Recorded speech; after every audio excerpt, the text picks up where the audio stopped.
siang hari ini. Alangkah baiknya kita berdoa dulu agar kegiatan pada hari ini berjalan lancar dan dapat memberikan manfaat untuk kita semua.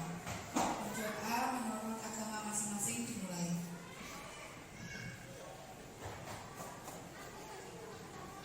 Berdoa selesai.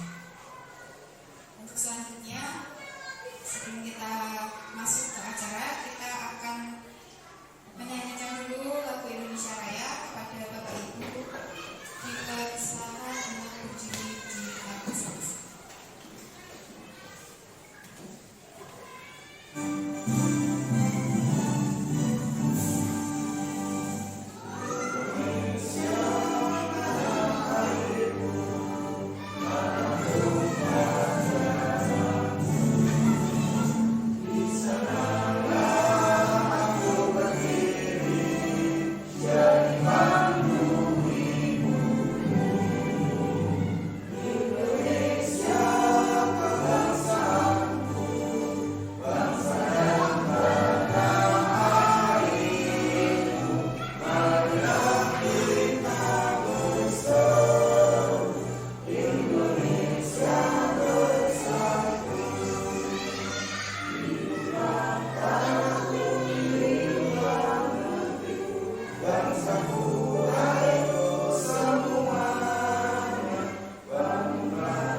Contohnya pembiasaan, di pagi hari ketika anak datang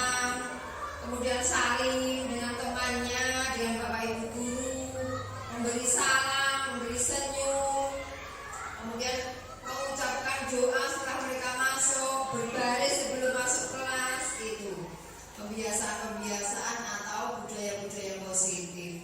Sedangkan budaya positif yang ada di sekolah ini bermacam-macam. Maksudnya ada yang dilakukan harian, ada yang dilakukan mingguan, ada yang dilakukan bulanan atau 1 bulan sekali. Atau yang dilakukan harian apa? Mengucapkan salam, berdoa, membaca Asmaul Husna, kemudian berbaris, itu tadi yang saya sampaikan. Terus yang dilakukan mingguan apa? Infak setiap Jumat siswa-siswa itu. Kemudian ada lagi senam pagi, itu pembiasaan atau kegiatan siswa yang dilakukan mingguan. Kemudian yang dilakukan bulanan atau setahun sekali mungkin itu apa? Kegiatan bakti masyarakat seperti yang dilakukan kemarin ketika hari ulang tahun Pramuka.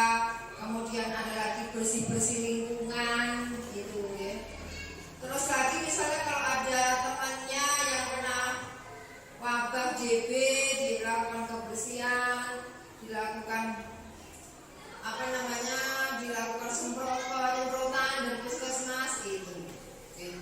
Kemudian lagi budaya atau kegiatan yang positif ini harus dipaksakan pada awalnya. Harus dipaksakan dalam arti begini, supaya anak itu terbiasa. Misalnya bagaimana? Setiap hari sebelum masuk baris. Setelah sebelum baris ada teman lain yang mengingatkan, harus dipaksa.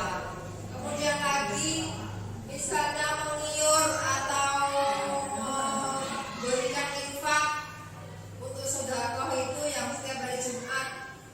Duitku entek, harus dipaksakan. Besok minggu depan disisihkan karena ini untuk kegiatan amal gitu. Kemudian yang lagi kesepakatan kelas. Oke, itu sudah di setiap kelas sudah ada tuh. Masing-masing kelas punya kesepakatan kelas atau keyakinan kelas yang dibuat oleh para siswa. Oke. Itu sedikit gambaran. Nanti penjelasannya akan dijelaskan lebih lanjut oleh Pak Setmiko sama Bu Novi. Diharapkan dengan adanya budaya positif ini berdampak kepada para siswa. Berdampak positif lah tentunya, oke? Supaya siswa punya kebiasaan. Ada pepatah ala bisa karena biasa, oke? Itu yang diharapkan. Anak-anak bisa memperoleh nilai-nilai seperti P5 yang diharapkan oleh pembelajaran implementasi kurikulum dari pemerintah. Itu saja sedikit dari saya, semoga bermanfaat. Wassalamualaikum. Mohon maaf apabila ada kekurangan atau kesalahan. Wassalamualaikum warahmatullahi wabarakatuh. Waalaikumsalam warahmatullahi wabarakatuh.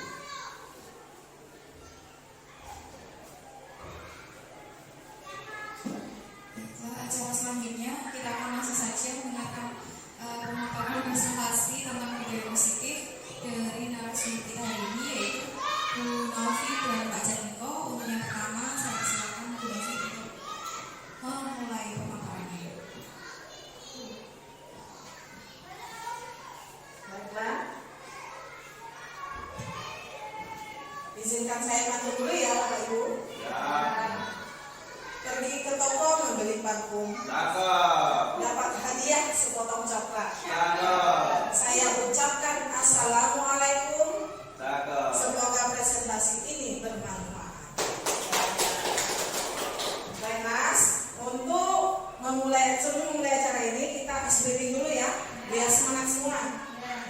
Bapak sama Ibu dipersilakan berdiri, berpasang-pasangan. Ini sama Pak Miko aja, saya buka tinggal di atas. Berpasang-pasangan. Ice breakingnya up and down. Caranya, tangannya satu di bawah, gantian tangan pasangannya. Oh berarti saya dulu. Ini. Tempel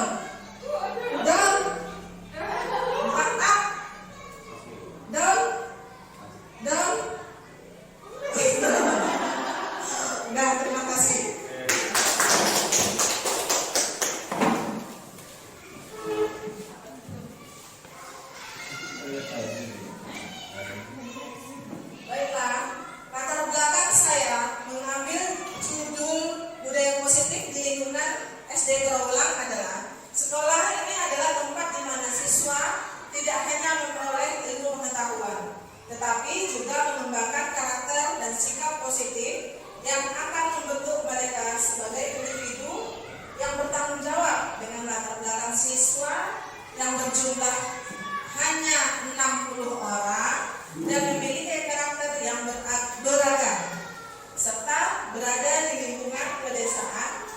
Penting bagi sekolah untuk menciptakan budaya positif yang dapat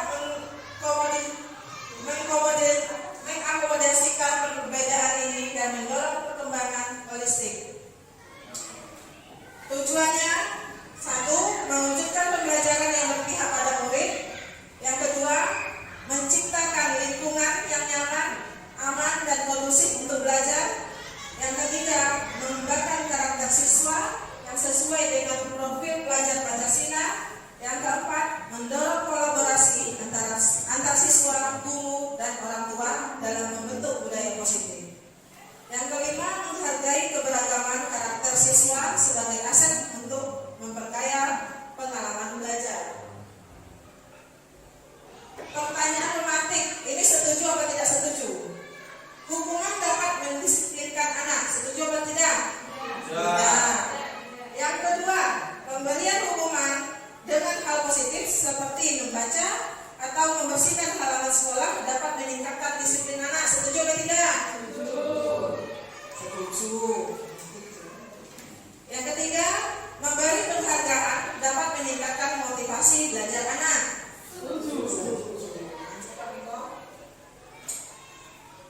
Pada topik di sini saya hanya menjelaskan tentang 1.4 F1, 1.4 F2, 1.4 F.3. Yang selebihnya dijelaskan oleh Pak Miko.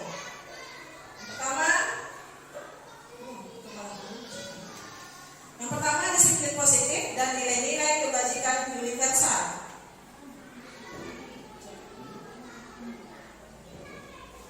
Kegiatan kepala tangan, ada A dan B, Anda dan teman Anda, sobeklah secari kertas kecil, tuliskan benda atau sesuatu sangat berharga untuk Anda, letakkan di salah satu tangan Anda dan genggam benda tersebut dengan segala daya. Buat B, buatlah sebuah kepala.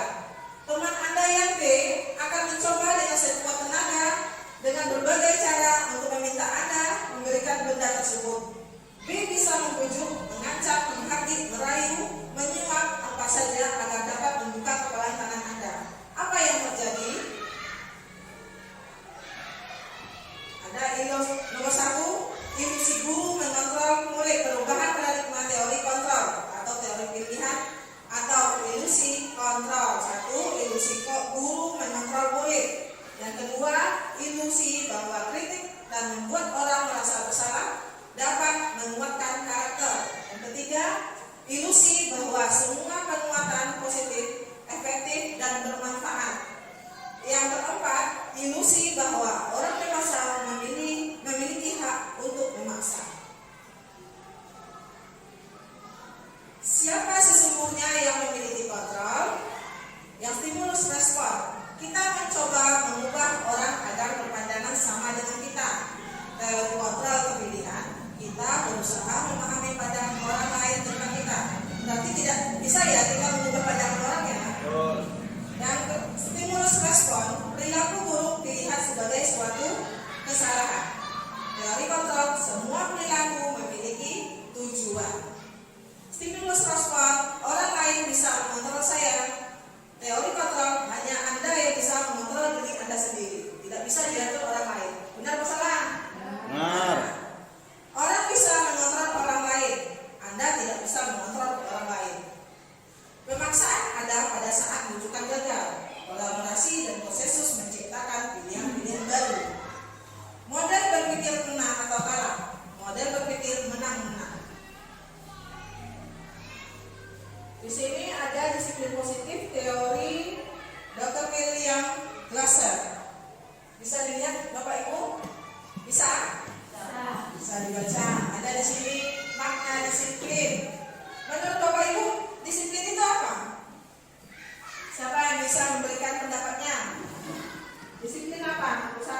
disiplin itu kegiatan yang harus kita lakukan, entah itu hasilnya positif atau negatif, tapi kita harus melakukannya terus menerus. Jadi disiplin melaksanakan aturan. Di sini makna disiplin yaitu belajar kontrol dengan menjadi potensi kita agar tercapai tujuan mulia, yaitu sesuatu menjadi seseorang yang kita inginkan berdasarkan nilai-nilai yang kita hargai. Di teori semua perilaku memiliki tujuan, yaitu teori motivasi yang tujuannya untuk menghindari hukuman, yang kedua untuk mendapatkan imbalan, yang ketiga untuk menghargai diri sendiri. Dari untuk menghargai diri sendiri ini ada nilai-nilai kebajikan, yaitu keyakinan, kelas. Dari model berpikir menang-menang, kolaborasi, konsensus menciptakan pilihan-pilihan baru, yaitu 5 posisi kontrol. Yang pertama, penghukum. Yang kedua, pembuat rasa bersalah. Yang ketiga, teman. Yang keempat, pemantau. Yang kelima, manajer. Menurut Bapak Ibu guru, kita sebagai guru harusnya menjadi mana yang mana? Di posisi mana? Semua, Bu. Menurut Bu Sari menjadi teman. Bu Eni menjadi apa?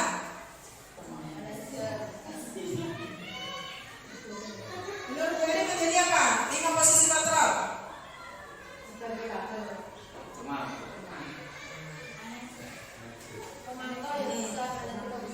Dari 5 posisi kontrol ini, kita sebagai guru, kita bisa, yang harus kita lakukan adalah sebagai teman, pemantau, dan manajer. Jangan sekali-kali menjadi penghukum dan pembuat rasa bersalah.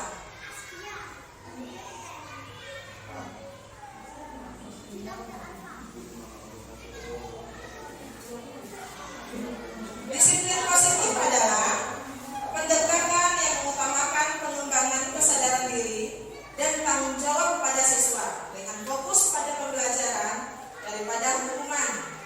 Tujuannya adalah membantu siswa memahami konsekuensi dan tindakan mereka, serta bagaimana memperbaikinya dengan cara konstruktif. Nilai-nilai kebajikan universal mencakup prinsip-prinsip moral yang berlaku secara umum, seperti kejujuran, tanggung jawab, kerjasama, dan empati. Nilai-nilai ini menjadi fondasi penting dalam pembentukan karakter siswa. Penerapan disiplin positif itu guru mendekati siswa tersebut secara pribadi. Ini ada penerapannya nyata di sekolah Ibu SD Trawulan. Siswa sering kali datang terlambat. Siswa seringkali datang terlambat. Itu tidak bisa dilihat dari kelas mana. Pasti ada di setiap kelas. Caranya guru mendekati siswa tersebut secara pribadi, mengajak berdialog tentang alasannya terlambat bagaimana, dan membantunya menemukan solusi. Misalnya, siswa dan guru bersama-sama membuat jadwal pagi dan membantu siswa datang tepat waktu. Bukan yang menghukum, guru lebih fokus pada membantu siswa mengembangkan kebiasaan baik. Kalau penerapan nilai-nilai kebajikan universal, selama dialog guru menekankan pentingnya tanggung jawab dan disiplin waktu. Siswa diajak untuk memahami bagaimana keterlambatan mereka dapat mengganggu proses belajar teman-temannya yang hadir di kelas, dan bagaimana bertindak dengan bertanggung jawab adalah tindakan yang baik bagi semua orang. Di sini ada teori motivasi, hukuman dan penghargaan, dan restitusi. Teori motivasi dalam pendidikan mengakui pentingnya motivasi intrinsik, dorongan internal, dan untuk belajar dalam perilaku positif. Hukuman dan penghargaan adalah pendekatan sering digunakan untuk mengendalikan perilaku.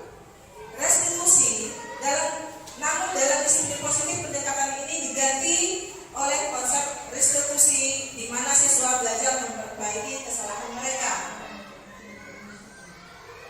Teori motivasi, teori kebutuhan Maslow. Setiap individu memiliki hierarki kebutuhan yang harus terpenuhi, mulai dari kebutuhan fisiologis hingga aktualisasi diri. Guru dapat menciptakan lingkungan belajar yang nyaman, aman, dan memenuhi kebutuhan dasar siswa untuk meningkatkan motivasi belajar.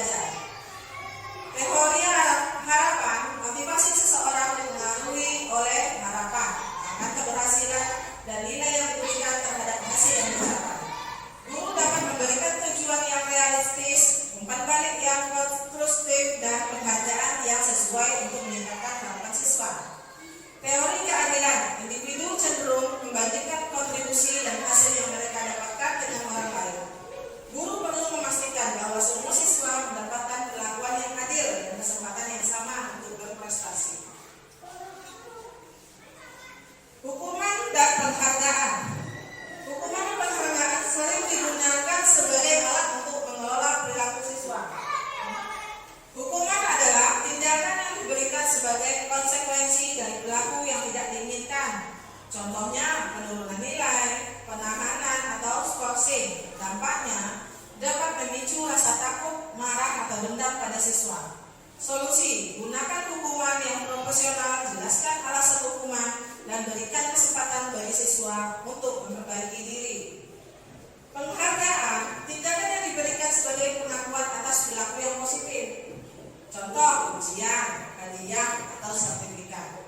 Dampaknya dapat meningkatkan motivasi, kepercayaan diri, dan kinerja siswa. Tetapi juga penghargaan tidak dapat membuat siswa menjadi berorientasi pada hadiah. Jangan gara-gara ingin mendapatkan penghargaan, pengen rajin, pengen juara satu, nanti pas gak ada hadiah, gak jadi juara satu. Berarti itu hanya dalam waktu singkat penghargaannya. Benar Bapak Ibu Guru? Bapak, Ibu-Ibu semua? Jangan mengharapkan penghargaan saja untuk meningkatkan nilainya. Solusinya, berikan penghargaan yang spesifik, lulus, dan konsisten. Ayo di sini ada tindakan guru, Bapak dan Ibu Guru atau Bapak dan Ibu semua menentukan ini hukuman atau konsekuensi, oke? Di sini ada mencatat 100 kali di dalam buku kalimat saya tidak akan terlambat lagi karena terlambat ke sekolah.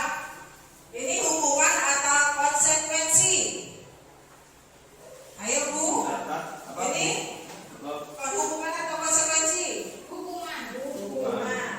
Lari mengelilingi lapangan basket 2 kali karena terlambat hadir di sekolah. Hukuman atau konsekuensi? Hukuman. Apa? Hukuman. Murid diminta untuk push up 15 kali karena tidak menggunakan masker. Hukuman. Menggantikan kertas tugas teman yang telah dicoret-coret. Konsekuensi. Membersihkan tumpahan air di meja tulis karena tersenggol pada saat belajar. Konsekuensi.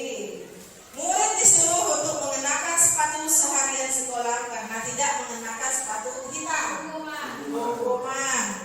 Lari mengelilingi lapangan basket 2 kali karena terlambat 10 menit untuk pembelajaran PJOK. Konsekuensi.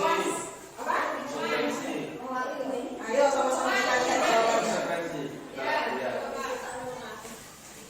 Jawabannya lari mengelilingi lapangan basket 2 kali karena terlambat 10 menit untuk pelajaran PJOK. Itu konsekuensi karena sudah peraturannya dari siswa dan guru PJOK tersebut. Namanya konsekuensi. Perbedaan hukuman dan konsekuensi. Sesuatu yang menyakitkan harus terjadi kalau hukuman. Kalau konsekuensi, sesuatu harus terjadi. Tidak menyakitkan ya. Kalau konsekuensi tidak menyakitkan. Hukuman membuat anak sakit atau fisik maupun hati untuk jangka waktu yang lama. Berarti jangan sekali-sekali menghukum bocah. Sampai besar pun, sampai udah punya anak atau sampai udah tua pun ingat siapa guru yang menghukum dia. Tidak akan bilang dendamnya. Anak yang konsekuensi, anak menghargai, membuat anak merasa tidak nyaman dalam jangka waktu pendek. Cuma sebentar kan? Kalau hukuman lama, hilangnya dendamnya tak mungkin hilang. Yang hukuman anak membenci kedisiplinan. Yang konsekuensi anak menghargai disiplin. Hukuman paksaan. Kalau konsekuensi stimulus tanggapan. Hukuman mendorong anak menyakiti diri sendiri. Konsekuensi mendorong anak agar mudah menyesuaikan diri. Kalau hukuman konsep diri yang buruk. Konsekuensi konsep diri yang baik. Anak belajar untuk menyembunyikan kesalahan. Anak belajar untuk mematuhi peraturan. Marah, rasa bersalah, dipermalukan, merasa tak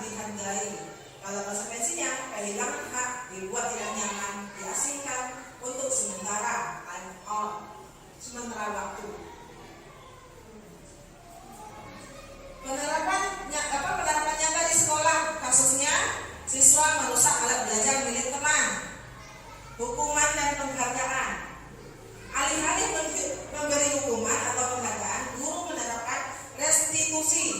Guru mengajak siswa untuk memperbaiki alat belajar yang rusak atau menggantinya dengan yang baru. Siswa juga diajak berdiskusi tentang bagaimana perasaan teman yang dirugikan dan penting menjaga barang milik orang lain. Di sini ada motivasi. Di sini ada motivasi intrinsik. Guru memberikan pemahaman kepada siswa tentang pentingnya menjaga barang-barang di sekolah sebagai bagian dari tanggung jawab bersama. Ini membangun motivasi dari dalam untuk merawat fasilitas sekolah karena siswa merasa itu adalah hal yang benar, bukan karena takut dihukum atau ingin mendapatkan hadiah.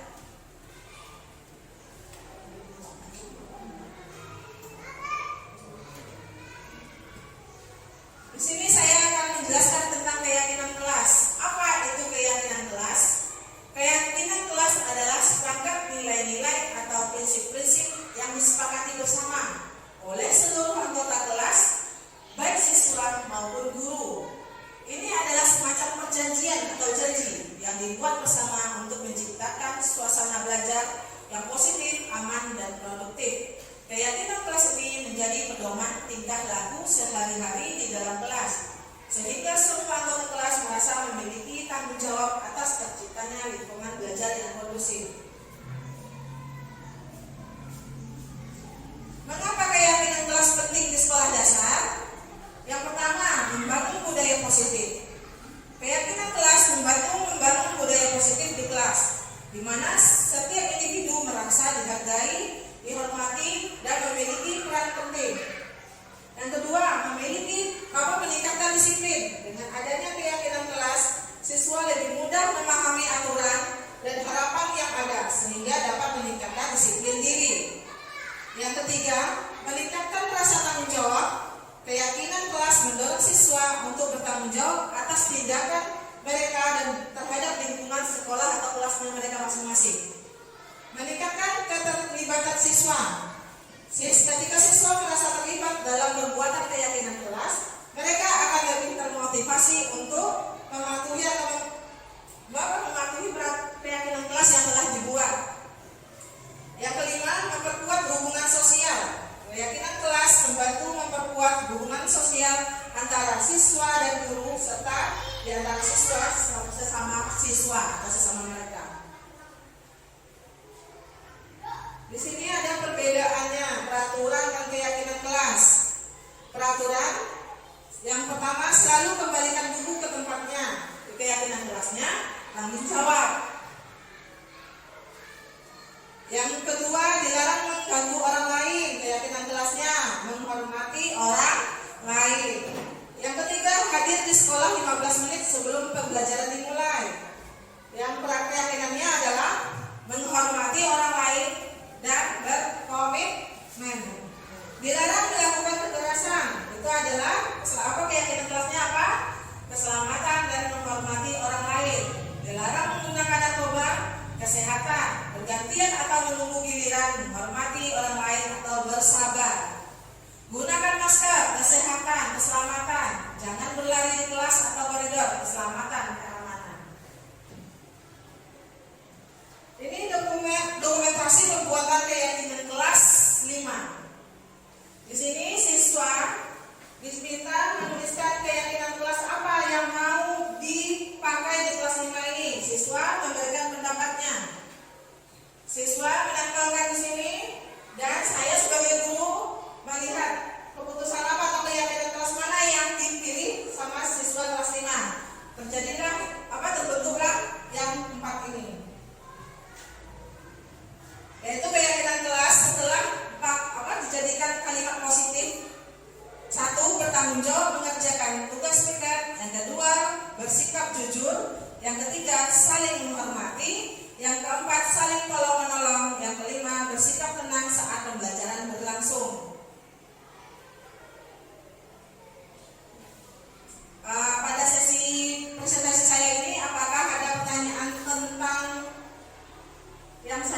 presentasikan, misalnya yang masih kurang paham tentang keyakinan kelas.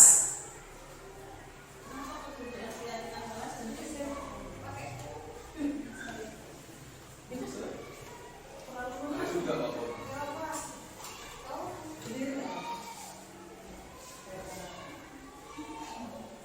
Apa perbedaan keyakinan kelas dan kesepakatan kelas? Baik, terima kasih untuk Ibu Daya. Di sini pertanyaannya bagus ya. Selama ini kita berpendapat kesepakatan kelas dan keyakinan kelas itu sama.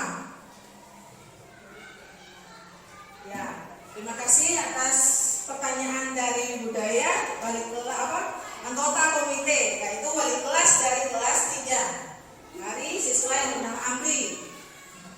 Ini pendapat yang selalu dibingungkan.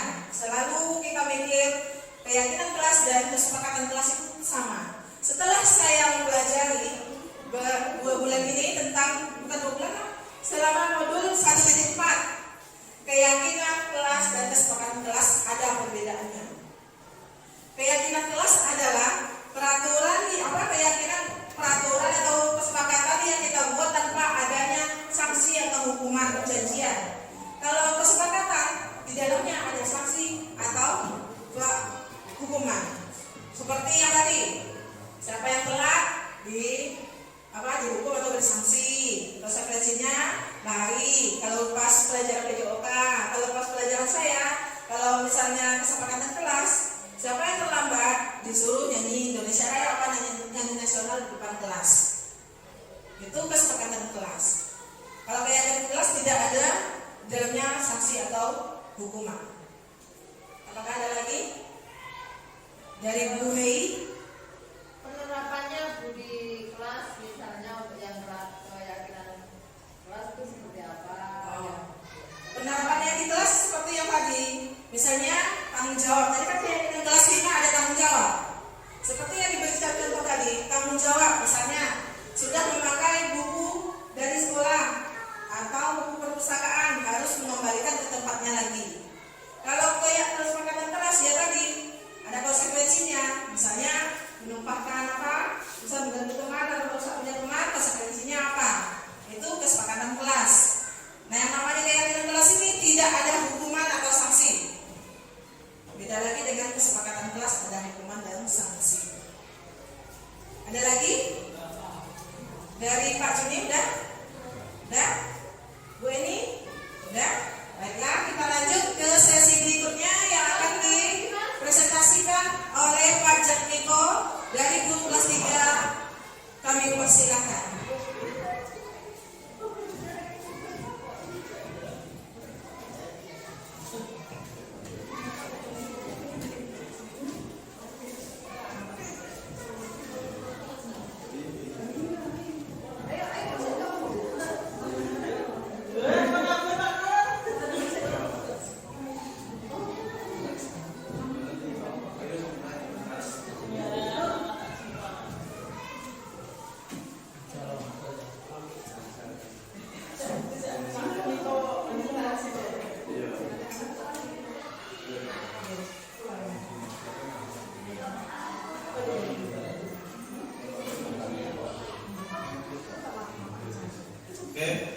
Terima kasih. Assalamualaikum warahmatullahi wabarakatuh. Nah, ini sekarang giliran saya ya. Tadi sudah Bu Novi sudah menjelaskan dari disiplin positif sampai dengan keyakinan kelas. Nah, sekarang saya akan minta jenengan untuk berdiri sebentar. Oke. Pantunnya nanti dulu. Kita berdiri sebentar, berpasangan tidak apa-apa ya. Nanti berdua dengan siapa kemudian kita dengan senyum lah, ini gambarnya senyum. Jadi kita dari budaya positif itu kita ambil senyumnya dulu, karena kita sebagai guru itu ada senyum sama salam. Nah, kita harus berposisi yang positif untuk anak-anak. Jika sekarang kita coba berhadapan, saling berhadapan. Oke, kita saling berhadapan ya. Coba senyum, pokoknya senyum. Terlihat gigi boleh. Nah, jadi boleh melihat gigi atau jangan senyum dulu selama 30 detik. Kita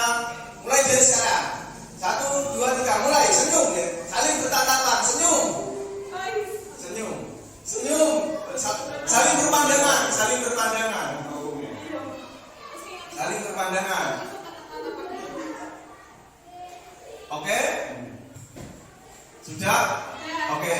Nah, dari yang jenengan sudah lakukan, coba sekarang kembali ke video. Terima kasih. Coba dari yang jenengan lakukan tadi, apa perasaan jenengan? Grogi. Baper. Oke. Nah, sebenarnya kita itu harus selalu senyum dengan anak-anak. Setiap pagi ya, senyum sama. Nah, ini. Oke. Nanti saya minta catatnya dulu ya. Karena saya ikut CGP ini sering dapat catat. Ya, karena apa? Pantun itu cakep. Cakep. Tidak ada yang jelek. Oke, karena begadang berangkat jadi kelak. Semalam nonton MU kalah. Bapak Ibu guru hebat, semoga ilmu berkah dan barokah. Oke, terima kasih. Nah, jadi sekarang saya mau menerangkan yang 5 kebutuhan dasar manusia. Ini yang penting kita saat ini memang kebutuhan kita itu ini, terutama yang paling atas yaitu bertahan hidup atau survival. Setiap manusia termasuk siswa kita semua ya memiliki kebutuhan dasar hidup, yaitu bertahan hidup, cinta dan kasih sayang, love and belonging, kebebasan atau freedom, terus kesenangan, fun, dan kekuasaan atau power. Dari kelima ini itu yang paling sering kita lakukan itu yang paling atas, dan yang ini cinta dan kasih sayang. Nah, itu yang paling penting itu. Nah, dari kelima kebutuhan dasar ini, yang pertama kebutuhan bertahan hidup atau survival itu. Kebutuhan bertahan hidup mencakup kebutuhan dasar manusia untuk makan, minum, ya, air, tempat tinggal, dan kemampuan fisik lainnya. Di lingkungan sekolah, kebutuhan ini melibatkan memastikan bahwa siswa merasa aman dan sehat secara fisik dan emosional. Terus, yang kedua, cinta dan kasih sayang atau love and belonging. Kebutuhan cinta dan kasih sayang melibatkan keinginan manusia untuk apa ini? Untuk apa Bapak Ibu? Cinta dan kasih sayang. Untuk diterima, dihargai, dan memiliki hubungan yang positif. Jadi kita sebagai guru dengan murid harus memiliki rasa cinta dan kasih sayang. Artinya apa? Murid itu sekarang tidak boleh dihukum, tidak boleh diamuk ya kasarannya, tidak boleh untuk memberi rasa bersalah. Jadi kita itu tidak boleh menjadi penghukum. Terus yang ketiga kebebasan atau freedom. Kebutuhan kebebasan berkaitan dengan keinginan untuk memiliki kendali atas diri sendiri, membuat pilihan dan memiliki otonomi di sekolah ini. Berarti memberikan ruang bagi siswa untuk mengekspresikan diri dan mengambil keputusan dalam batas-batas yang aman dan mendukung. Nah, artinya apa?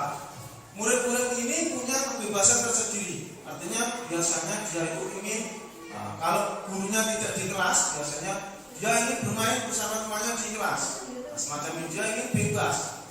Di rumah pun sama.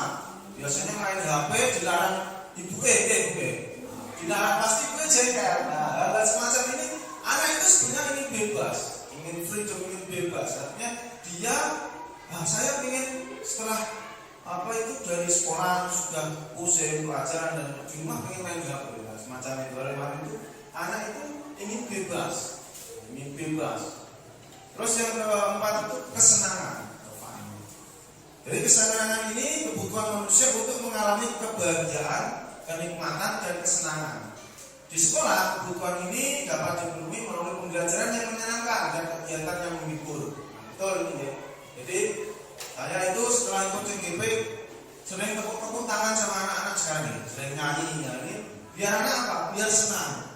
Karena di kelas saya itu masih fase A ya, masih fase B ya, mohon maaf. Jadi kita itu masih sering bercanda. Nah, senang. Nanti anak-anak pas pasti Ami di rumah pasti buyar-buyur lah nyanyi biasanya. Kemarin juga sering nyanyi tepuk-tepuk tangan, nah adalah semacam itu sering kita lakukan ya, terutama di SD Program ini kita sudah punya guru penggerak 2, ini positifnya luar biasa. Jadi di Corona alhamdulillah walaupun muridnya sedikit, gurunya hebat ya, gitu. Oke, kita tidak perlu minder dengan guru yang ada di kota itu ya. Karena kita selalu mengimplementasikan budaya positif. Dari Bu Sari yang katakan, Pak Jun yang katakan 9, sekarang saya sama Bu Novia katakan 11.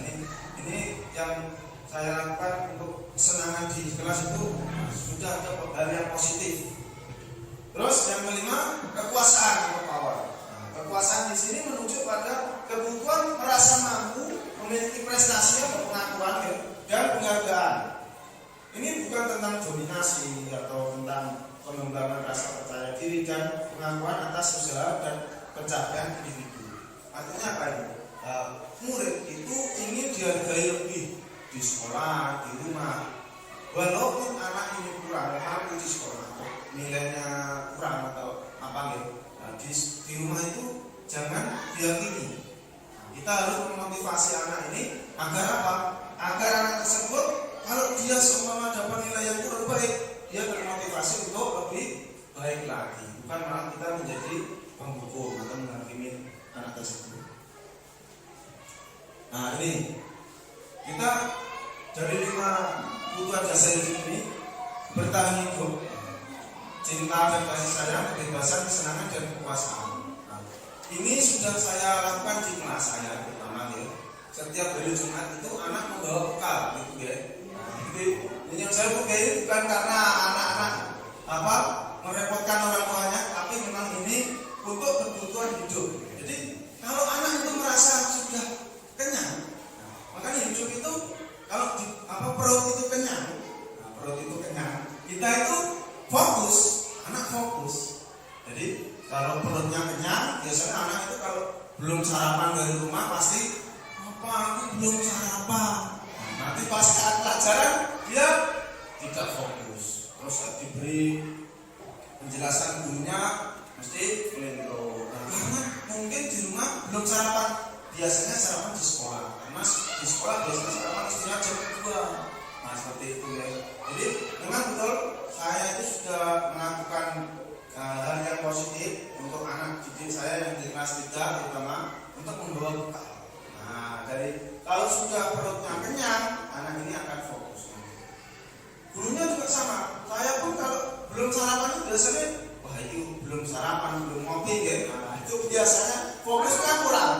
Coba Bu, ngamuk betul ya. Pasti untuk terus ngamuk bercanda. Kalau kekenyangan? Kekenyangan biasanya ngantuk, kalau sekarang tidak. Kekenyangan itu biasanya langsung. Kalau kekenyangan anak harus diajak untuk aktivitas. Makanya kalau kenyang pasti tidur. Sekarang tidak. Kalau kenyang kita aktivitas. Nah begitu. Makanya kita itu dari perut dan di bawah. Yaitu apa? Kaki. Nah ini. Kalau kita sudah kenyang, terus di bawah perut kita itu kaki kita untuk jalan-jalan refreshing. Nah artinya anak ini kita semua termasuk kita jadi lebih fokus. Kalau anak sudah di sekolahan, sudah bingung pelajaran, pas saat liburan anak harus diajak jalan-jalan atau refreshing. Biasanya bapak ibu mesti, Bu ayo naik pantai. Nah semacam itu. Jadi kita itu betul. Anak-anak itu sering pengen piknik atau refreshing. Dia apa dia sudah di sekolah pelajaran, di rumah terus gara PR. Nah betul ya. Lanjut. Nah jadi kesimpulannya untuk memenuhi kebutuhan dasar ini di lingkungan sekolah dan membantu menciptakan suasana belajar yang seimbang dan mendukung. Ketika kebutuhan ini terpenuhi, siswa merasa lebih bahagia, termotivasi dan siap untuk belajar dan berkembang, baik secara akademis maupun sosial. Nah, setiap siswa itu unik, jadi setiap siswa itu memiliki karakter yang berbeda-beda. Jadi kebutuhan siswa itu berbeda-beda sehingga guru perlu memperhatikan individualitas prestasi masing-masing siswa. Terus keseimbangan penting untuk menyeimbangkan antara memenuhi kebutuhan siswa dengan menjaga disiplin dan struktur dalam kelas. Kerjasama antara guru, orang tua, dan siswa sangat penting dalam memenuhi kebutuhan dasar siswa. Dengan menerapkan 5 kebutuhan dasar manusia di sekolah, kita dapat menciptakan generasi muda yang cerdas, berkarakter, dan siap menghadapi tantangan masa depan. Nah ini, kita sekarang saya mau menerangkan yang 5 posisi kontrol sebagai guru. Nah ini ada pendukung, ada pembuat rasa bersalah, yang ketiga teman, yang keempat pemantau atau pengawasi, yang kelima itu manajer. Nah ini kita itu biasanya dulu kalau saya sekolah itu bapak ibu guru pasti sering menjadi pendukung. Artinya apa? Pendukung itu guru menggunakan hukuman fisik atau verbal untuk mengendalikan perilaku siswa. Hukuman dapat berupa teguran keras, hukuman fisik ringan seperti berdiri di sudut kelas atau penugasan tambahan. Kebutuhan ini melibatkan memastikan bahwa siswa merasa aman dan sehat secara fisik dan emosional. Nah ini contohnya itu dulu saya itu tidak bawa buku, saya terus kemudian besoknya lagi itu disuruh menyalin apa itu yang dari buku paket ke buku tulis saya penuh. Nah itu guru sekarang tidak langsung itu mendukung, itu membuat dampak yang menciptakan rasa takut atau tidak nyaman. Jadi saya disuruh menulis itu tidak nyaman.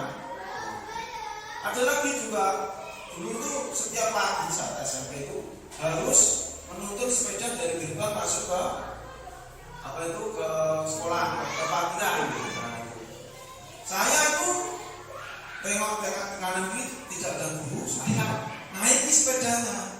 Nah, hal semacam itu ternyata salah. Kemudian saya dipanggil, saya disuruh keliling ke lapangan basket itu gendong sepeda saya 10 kali. Nah, itu penghukum atau konsekuensi itu? Penghukum. Jadi saya merasa takut. Memang ya dulu bapak ibu guru itu seperti itu, tapi dari hal-hal semacam itu sebenarnya ada positifnya juga. Tapi kalau sekarang itu tidak boleh dan langsung dapat teguran surat panggilan. Tidak boleh menghukum kita pelanggaran. Nah yang kedua, membuat rasa bersalah. Artinya guru membuat siswa itu merasa bersalah atau perilaku mereka dengan cara menyalahkan, membandingkan dengan siswa lain atau memberikan ceramah panjang lebar. Nah, contohnya contoh ya, anak si A ini nilainya turun atau dapat nilai yang kurang baik. Terus gurunya bilang, apakah kamu tidak malu dengan temanmu yang sempurna? Hal-hal semacam ini membuat anak itu merasa malu dan merasa bersalah. Terus dampaknya apa? Menurunkan kepercayaan diri pada anak, membuat siswa merasa tidak berharga dan tidak mendorong perubahan perilaku positif. Nah, dan yang ketiga, teman. Guru berusaha menjadi teman bagi siswa, terlalu terlibat dalam kehidupan pribadi siswa dan cenderung menoleransi perilaku yang tidak sesuai. Nah ini mungkin untuk zaman sekarang itu kita masih di posisi teman. Jadi kita mendukung salah, membuat rasa bersalah itu juga salah. Jadi kita kemungkinan itu masih di posisi teman. Saat ini rata-rata itu bapak ibu masih menjadi teman. Artinya apa? Kalau karakteristik di desa dan di kota itu berbeda. Nah kalau di desa mungkin anak-anak dijak ngobrol, bisa mengerti. Tapi kalau di kota itu sudah berbeda.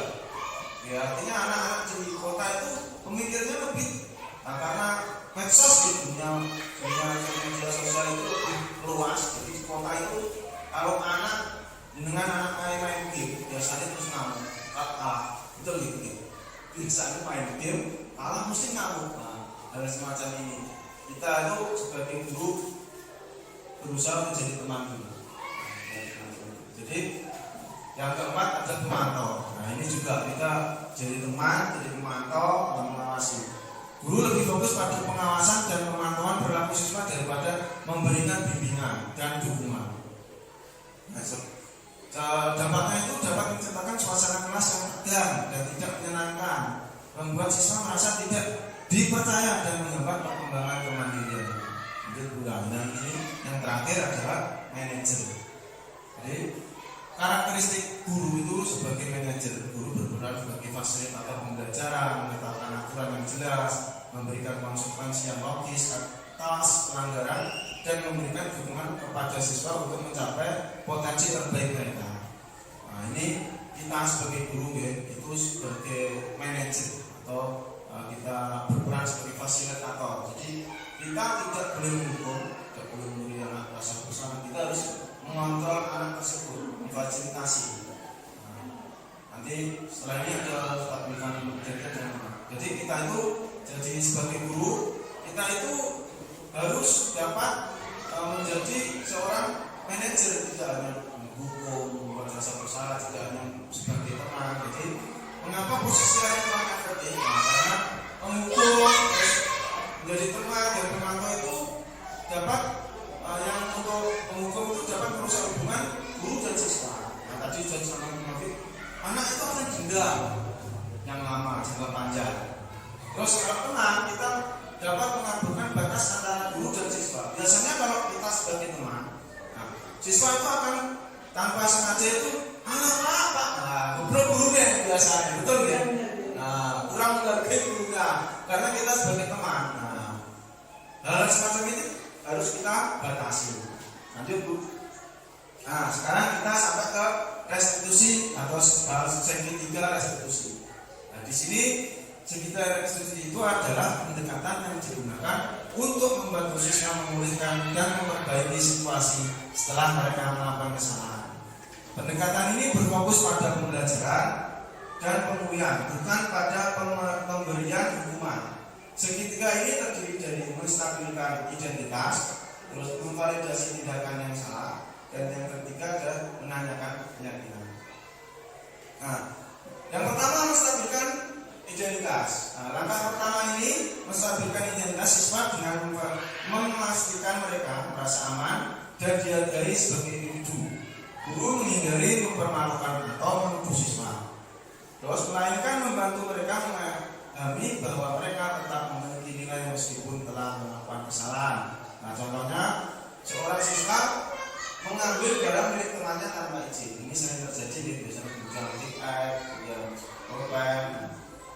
Penerapannya, guru mendekati siswa dengan lembut dan menanyakan, saya tahu kamu adalah anak yang baik dan biasanya kamu sangat jujur.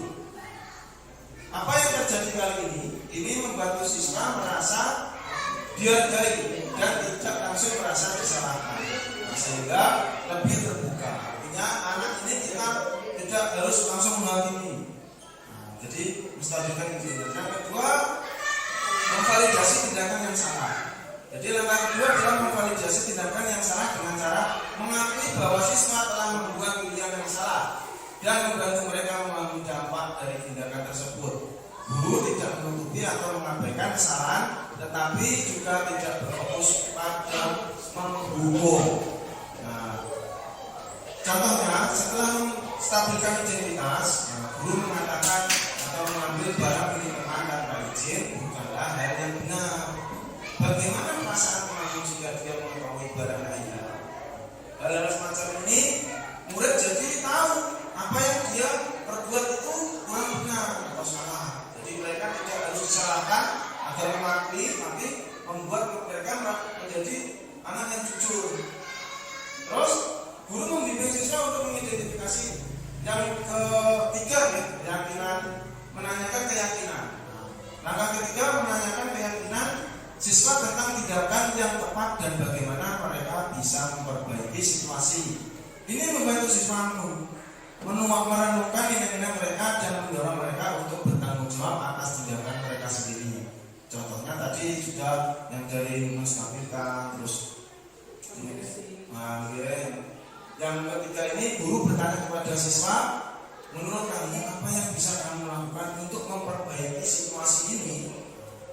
Guru membimbing siswa untuk mengidentifikasi cara memperbaiki kesalahan mereka, misalnya dengan mengembalikan barang yang diambil dan meminta maaf kepada temannya. tiga restitusi ini kita bisa simpulkan segitiga restitusi adalah alat yang efektif untuk memulihkan hubungan dan memperbaiki situasi setelah kesalahan dilakukan oleh siswa. Dengan menstabilkan identitas, memvalidasi tindakan yang salah, dan menanyakan keyakinan, guru membantu siswa belajar dari kesalahan mereka tanpa merasa dihakimi atau dihukum. Pendekatan ini tidak hanya memperbaiki situasi jangka pendek, tetapi juga membangun kesadaran diri dan tanggung jawab dalam jangka panjang, menciptakan lingkungan sekolah yang lebih positif dan mendukung.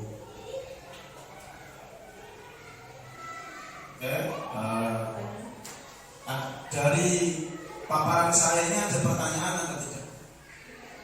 Oke, seperti kita itu dari Bu Novi tadi sudah jelaskan dan saya terakhir yang menjelaskan 5 kontrol dan identitas itu kita sudah sampai di penghujung.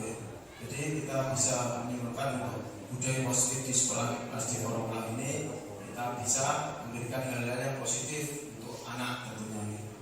Sekian dari saya, terima kasih. Assalamualaikum warahmatullahi wabarakatuh.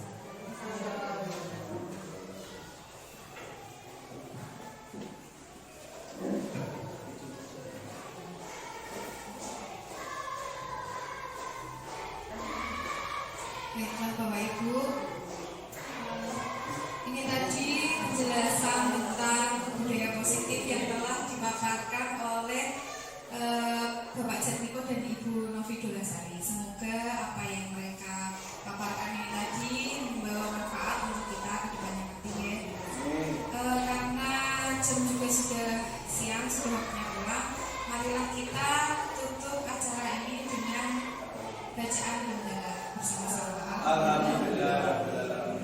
Terima kasih saya ucapkan kepada Bu Kapti selaku kepala sekolah yang telah membantu juga teman-teman dan Bapak Ibu komite dan wali siswa yang sudah berkenan berpartisipasi. Cukup sekian. Wassalamualaikum warahmatullahi wabarakatuh. Waalaikumsalam.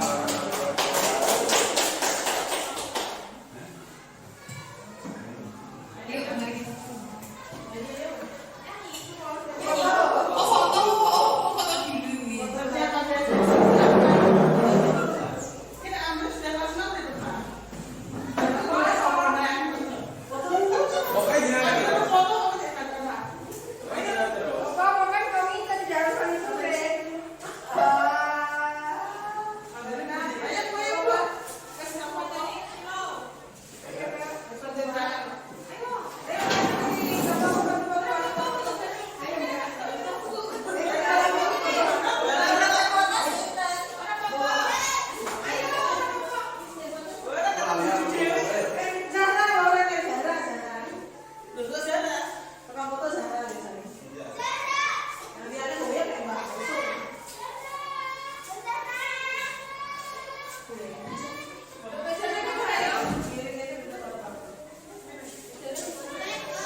Mbak Tina lupa gara-gara dulu mepet dalam waktu upacara ya.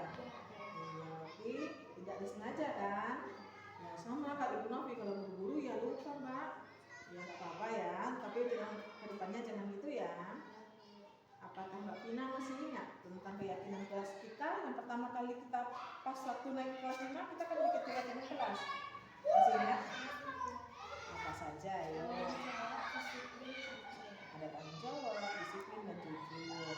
Bu Novi mau nanya, yang Mbak Pina lakukan tadi tidak piket sesuai jadwal itu sudah sesuai dengan keyakinan kelasnya apa belum? Belum, karena itu tidak sesuai dengan tanggung jawab. Untuk kedepannya atau minggu depan, mulai minggu depan ya, mulai Senin depan, bagaimana cara Mbak Pina bisa piket dan bisa upacara dengan tepat waktu? Pergi sekolahnya lebih pagi lagi dari tadi ya. Biasanya kan nggak pernah terlambat ya. Tapi ke Senin depan Mbak Pina datangnya lebih pagi lagi biar bisa piket dan bisa upacara tepat waktu. Gak apa-apa,